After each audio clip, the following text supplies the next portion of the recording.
جب عثمانی سلطنت کے سرکاری مورخین واقعات قلم بند کر رہے تھے تو وہ کسی افسانے یا کہانی کو نہیں لکھ رہے تھے بلکہ ایک زندہ درندے کی حقیقت محفوظ کر رہے تھے۔ عثمانی مورخ تورسن بیگ اور دیگر درباری تاریخ دانوں کے مطابق ولاد دی امپیلر نے دانوب کے کناروں، ولاچیا کی سرحدوں اور قلعہ جاتی راستوں پر مسلمانوں کی لاشیں قطار در قطار لٹکا دیں۔ یہ لاشیں محض قتل نہیں تھیں بلکہ خوف کا پیغام تھیں۔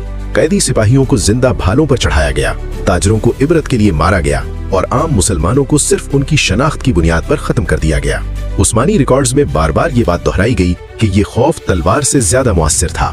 ولاد زمین فتح نہیں کرنا چاہتا تھا، وہ ذہنوں کو مسخر کرنا چاہتا تھا، اور اس نے یہ مقصد خون کے ذریعے حاصل کیا۔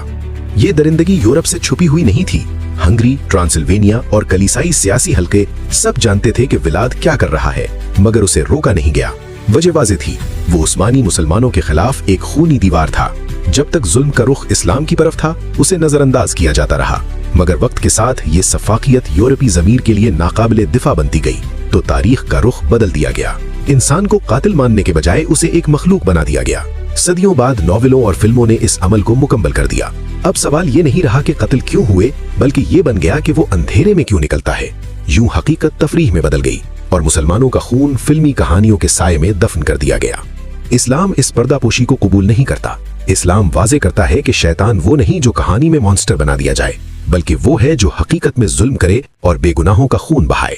ولاد کو ویمپائر بنانا تاریخ نہیں بلکہ سچ سے فرار تھا، اور سچ فرار کو قبول نہیں کرتا۔